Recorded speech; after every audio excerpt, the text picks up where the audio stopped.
Greetings, friends. You are on the Military Reports channel. And today we will discuss with you the situation in Ukraine on the 30th of May, 2024 year.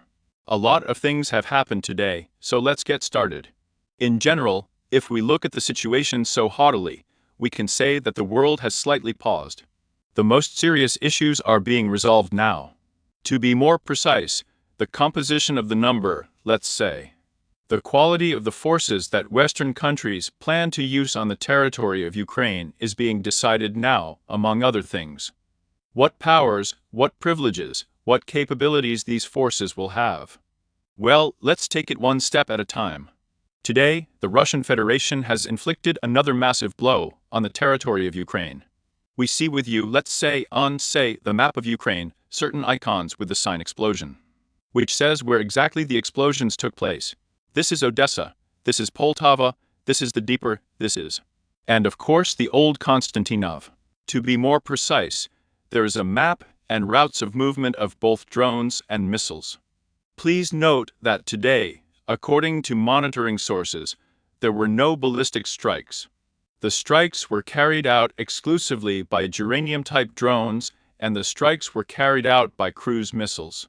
And, as you can see, the flights are so ornate, they flew south, north, somehow tried to maneuver it during the flight itself.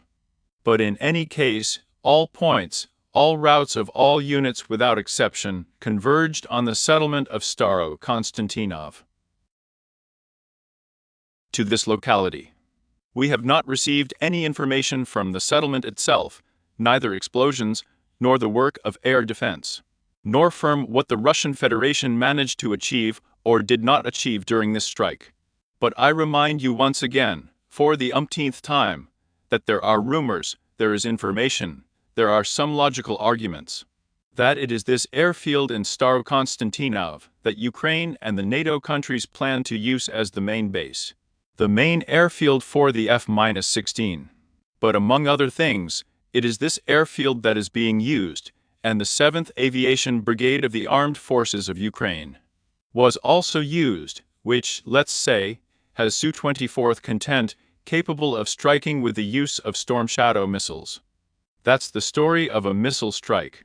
In turn, the Ukrainians also made an attempt, a number of attempts, to strike the Crimean Peninsula. Here on these frames, for example, we can observe with you, let's say, recording a video of the strike. Video recordings of 6 M140 missiles attacking in the direction of the Crimea. According to the information we received from the peninsula itself, all the missiles were shot down. Some missiles had cassette supplies toppings, so when trying to shoot down, the falls were of course concomitant.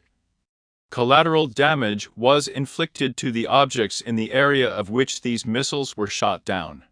Among other things, the Ukrainians also tried to strike at the Crimean Peninsula using, let's say, without crew boats. Interesting shots were published today from the Russian side. Here we can observe how one of these backups was hit and destroyed, let's say, with the use of an UF drone. But despite the fact that some, let's say, of the backups were sunk, some did not reach, some swam, some were suppressed. Some of the backups still managed to get to the Crimean Peninsula, and the video was provoked. Ukrainian sources published the footage themselves of maneuvering, let's say, in the area of the Crimean Peninsula. And during the next raid, they still managed to knock out several, let's say, small boats. It is even difficult to say their affiliation and class, and in general, perhaps, whether they were military boats at all. Here on these frames, we can see the moments of blows with you. That is, of course, there are questions. There are questions about how they get here, and there are questions about defense, in fact. And so far, as we see with you, the Russian leadership has not found, the military leadership, options for how to finally secure the Crimean Peninsula from such raids, at least by sea, by the armed forces of Ukraine.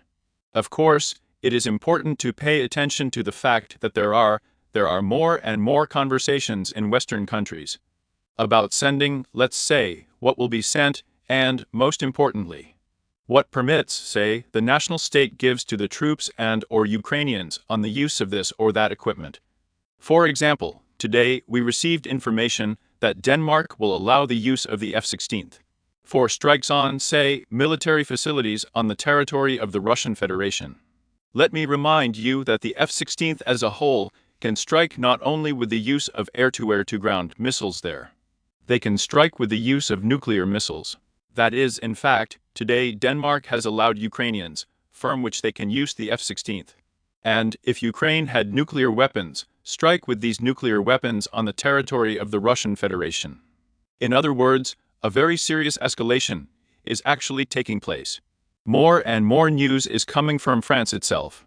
It has already become clear that the French will send a contingent, as they call experts, analysts, trainers, teachers, whatever you want to call them, to the territory of Ukraine, but based on long-standing traditions, of course. Everyone understands perfectly well that it will most likely be parts of the regular French army, contract soldiers, mercenaries. And as if we see with you that the conflict is moving into a completely new stage, and the most important news that comes from the ocean.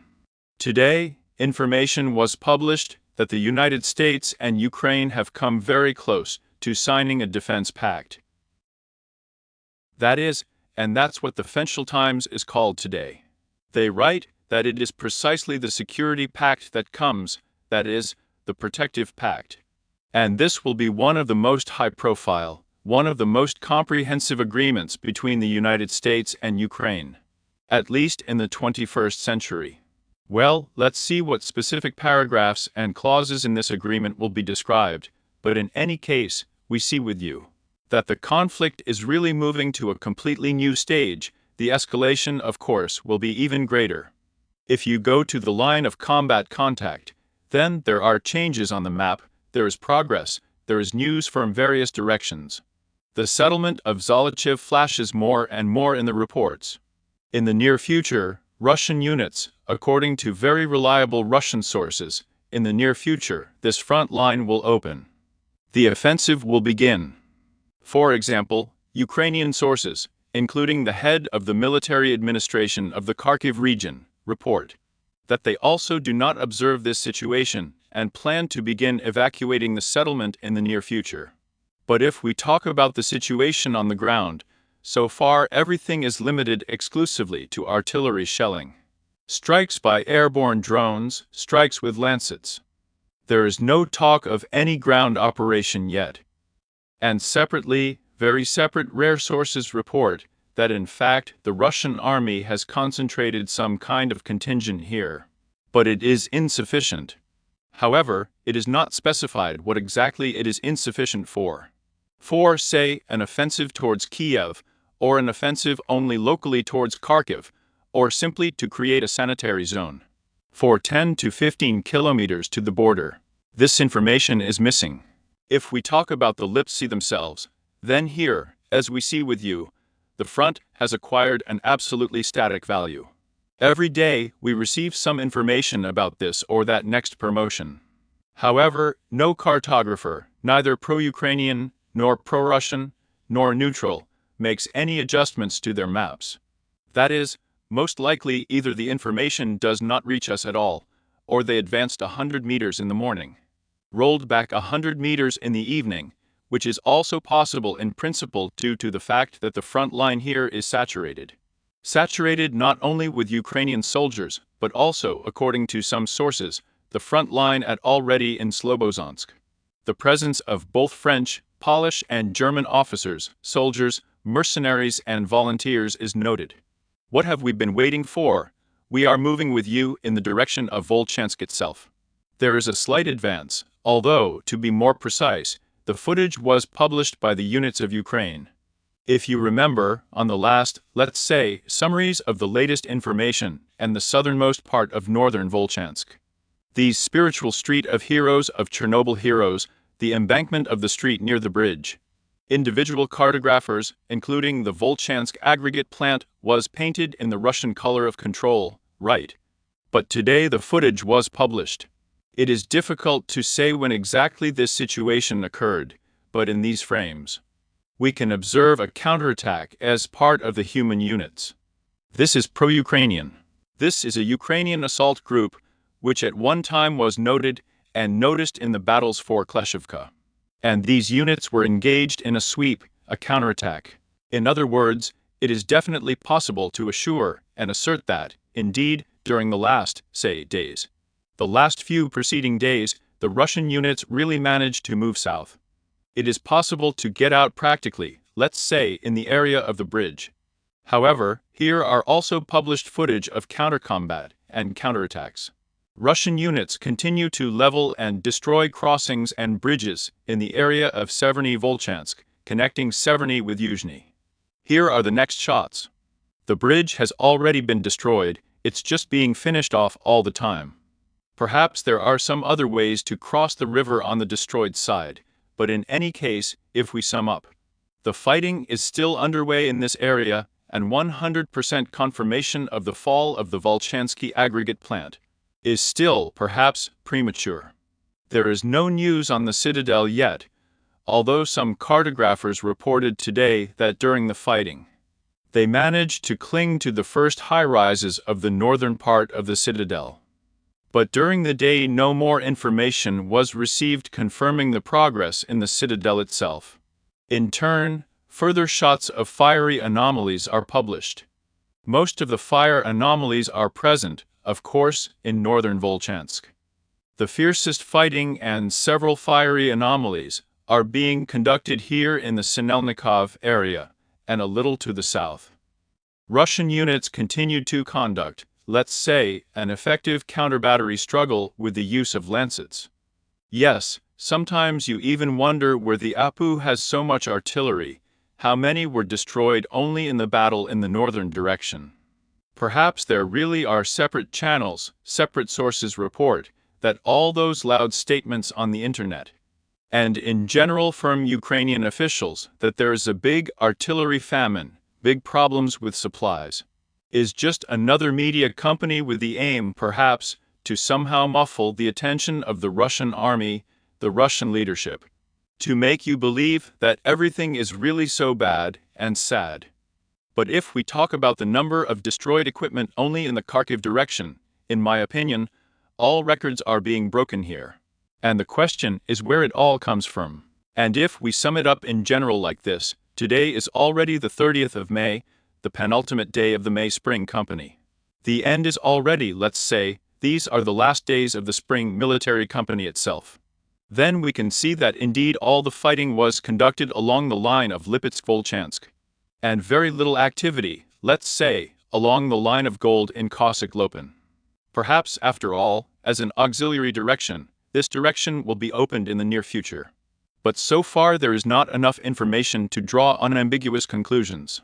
Then we are moving with you to the North Kupinsky direction, where Russian units, after success in the area of Kislovka, Kotlyrovka, Ivanivka, continue to put pressure on Ukrainian units in the area of Stepovy Novoselik and further Sandy.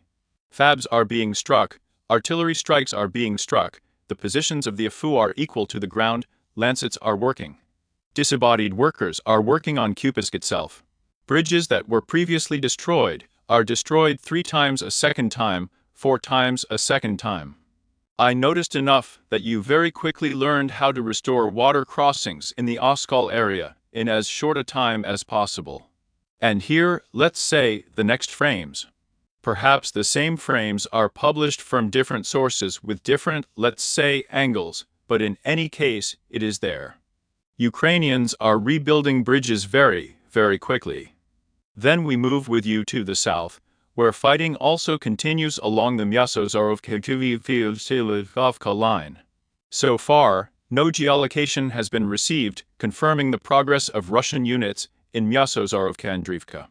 But in general, you can follow the reports of the Ministry of Defense, which today confirmed the infliction of fire damage on the units of the Vista of the 112th Territorial Brigade, or the 43rd Mechanized in the area of Stilmakovka. The overall level of losses is quite high, in the area of 445 personnel. In turn, Ukrainians also publish footage of massive drone strikes on units, on reinforcements. which the Russian army is trying to transfer from Svatov in the area of Massazarovka. In other words, we see with you that really offensive actions are being conducted.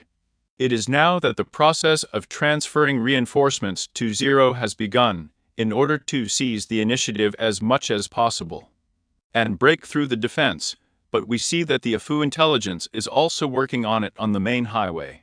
The units were caught under reinforcement. Of interest, it is worth noting that Ukrainian sources report the transfer, let's say, of the command centers of the General Command of the Skopinski direction from the settlements of Borovaya and Lyman in the direction of the settlement of Izium. Now a consolidated, let's say, Iziumskaya, and where management area is being created, which will be responsible for the defense of the Yuzhno-Kopinski direction, starting from the flywheel style and ending with, let's say, Yampolovka Thorns. This line will now be commanded from Raisins. On the one hand, since this information has leaked into the network, we should expect the arrival of Iskanders and either another in other weapons, other supplies in the area of this settlement in the near future. Then we are moving with you to the Seversk direction. After the fall of Belogorovka, the frames of, let's say, the North Belogorsky direction stopped being published. But there is still such a mountain called Balaya Gora here, the highest point of defense, the highest point on the ground. And after the fall of Belogorovka, Russian units moved to storm this stronghold of the most powerful fortified area of the armed forces of Ukraine. First, in order to achieve any goals, it is necessary to take control of the forest located southeast of the southwest of the chalk dump, after which it will be possible to move further in the direction of Verkhnikomayanskaya from the north. Counter-battery duels are being conducted, artillery strikes are being carried out without any movements on the ground. Now, in the bright direction, again, there is some kind of static in the entire front line. We do not observe any breakthroughs, any crazy advances. There are small adjustments on the map. The progress literally per day in certain directions varies from 50 to 100 meters. In these frames, for example, published by the units of the armed forces of Ukraine, it was recorded the presence of Russian units in the area of Dachas in the northeastern part of the eastern Chaz Yar. In these frames, you can observe the work of discounts on the units of the Russian army in this area. Gradually, the heights are squeezed out, but large forces and large reserves are concentrated here. These skyscrapers are stormed, this small coal mine in the east of the Yar clock, and of course, no one expects an easy walk here. And Kalinova is being cleaned with the use of drones. In the course of the fighting over the past weeks, Russian units managed to enter the heights, break the single chain of defense. And in general, there is a consolidation, cleaning, and preparation for further assault operations in the western direction. According to Chasvieri itself, Russian artillery regularly works out, reconnaissance drones work around the clock 24 for 7 days a week. The movement is tracked in African camouflage, sand camouflage Western technique, which is perfectly observed and visible from any angle in any weather. After that, according to this technique, they work out the FABs, work out the missiles. In the Kleshayevsky direction, the armed forces of Ukraine are trying to stabilize the front line in the area of, say, an extensive network of strong points between Ivanovo-Kleshevka. A number of counteroffensive actions have been taken. But here in general, due to the fact that the direction is not paramount, both sides work here with a limited amount of resources. And these limited resources, in principle, are melting away before our eyes. When attempting another counteroffensive in the area of this stronghold, the AFU lost another tank, most likely as a result of a direct strike. Russian units are gradually clearing the area. In general, the only question here is how much time, how many additional minutes, days, hours the APU is able to win in this direction, until the Russian units finally reach and occupy all positions along the Seversky-Donetsk-Donbass Canal. And then we are moving with you to the Avdiivka direction, where a number of interesting news comes. Again, on the third or fourth consecutive day, information is received about the further advance of Russian units. in the settlement of Novaya Alexandrovka, which is still covered with the fog of war. Where did you manage to get to? Some say, up to the base of the river, which flows along the entire settlement. But in general, so far it is blurry. So far it's blurry. The only thing that is really confirmed is that something is being conducted. But we are in no hurry to adjust the map due to the lack of reliable information, reliable sources. Of the interesting things here, it is worth paying attention to, of course, not Tylov. It's not a tile that some kind of shift has taken place here. After the Apu was finally knocked out of this direction, the Russian units are expanding the control zone both to the south and, as to the north, so to the south and to the west. Let's say they have already started. Let's say the frames of the use of FABs have become quite frequent already in the Karlovka itself. Let me remind you that while the front line passed along Pervomaysky, or understood, in general, until the front line reached Karlovka, nothing ever arrived here, but now we see that the focus is gradually shifting to the west. And the first FABs have already flown along Karlovka. On promotion. According to the published geolocation footage, Russian units are finally displacing the Afu unit along the Domaka beam. Full control is being established, and in the near future, after regrouping, the offensive will go further in the fields, let's say, in the direction of these farms, most likely. There is still not an army, a number of strong points, and a gradual exit to the north of Krasnogorskovka. Also today, the footage of the 25th Brigade of the Viso was published. In these frames, we can observe with you the assault actions performed by a unit of the Russian army. As you can see, the offensive was carried out along the northern Vodiany River, the landing, the consolidation, and the attempt and the beginning of the sweep along this strong point, along the main road that goes from Nilov, in the direction of Yasnobrodovka. So far, the fighting has not started for the border crossing, if we talk about the territory, the borders of the settlement itself. But if we talk about the assault actions, which sooner or later will lead to the battle for Yasnobrodovka itself, then the fighting has definitely begun. This is the route the Russian Beha was moving along, the landing took place here, and after that, the Russian units gradually began moving along the main highway to the north in order to reach Yasnobrodovka from the south. In other words, the offensive is gradually taking place. And the next point, of course, will be Yasnobrodovka, after which there will be nothing left for the Apu in this direction. On this side of the Charles Reservoir. Also, cartographers separately report that the pro-Ukrainian deep state, that Russian units, among other things, managed to enter this tract along the Vodyan River and already at the base of the Charles Reservoir. Based on these frames, it can be assumed that, among other things, there are tasks and goals to move in the direction. Most likely, this is also the Karlovskaya Karlovka, the most populated place only on this side, or maybe it's clearly Rabble. There is no name of this locality on the map here, but the Russian unit will definitely move in this direction as well. It is unlikely that it will be possible to cross this isthmus since there is a fairly powerful fortified area, a company strong point. It will simply be impossible to overcome it here. It will be possible to consolidate here, and there will be further attempts to think about how to bypass the Charles Reservoir, either from the north or from the south. Then we are moving with you to Krasnogorskovka. No news. This is the first time, most likely, since the 17th of May, as we discussed with you. The first shots appeared in the St. George direction. And on these frames we can observe with you the work of the F-drone of the Russian communications and communications equipment units, located in the settlement of Maximilievka. Perhaps the suppression of connections, perhaps the suppression of the eyes is, let's say, a precursor. Namely, the main assault operation in the direction of Maximilievka, which may begin in the near future. Of course, before starting any operation, it is first important to suppress the eyes, ears, and connections. After that, of course, the accumulation can progress at a much faster pace. That is, the first shots, and perhaps something will start wrapping up here in the near future. Then we are moving with you to Konstantinovka Novomikhailovka. No news, no promotions. They publish, let's say, single shots of drone strikes on units of the Afu of southeastern Konstantinovka, and nothing more. But along the Sweetwater line, today there is a marked advancement of the Russian Federation's subunits. In these frames, we can see with you the assault actions performed by Russian units, Russian soldiers.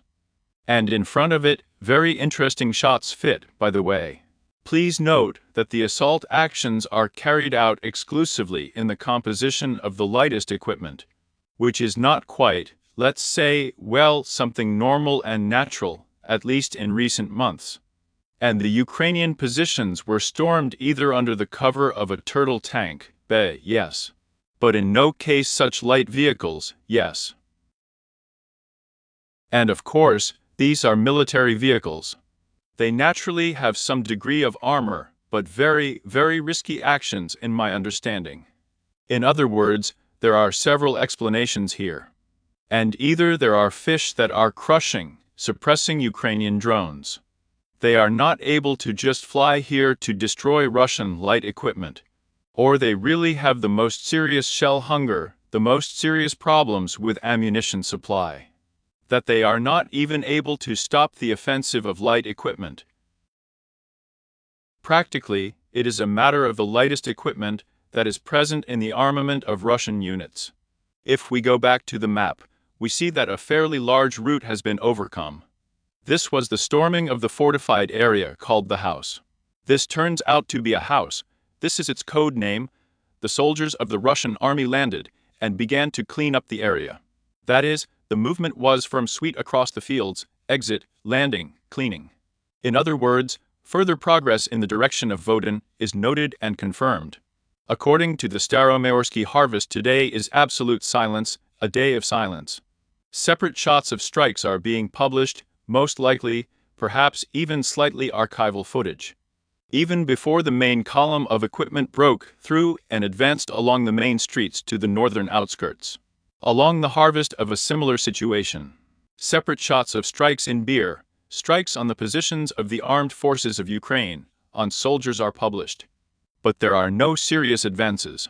Perhaps all this information, the silence from the direction, tells us first of all that both settlements have already been abandoned with the IFU fighters and are currently being pre-cleaned and in the near future. The Ministry of Defense of the Russian Federation reports on the complete capture of perhaps even 2 settlements.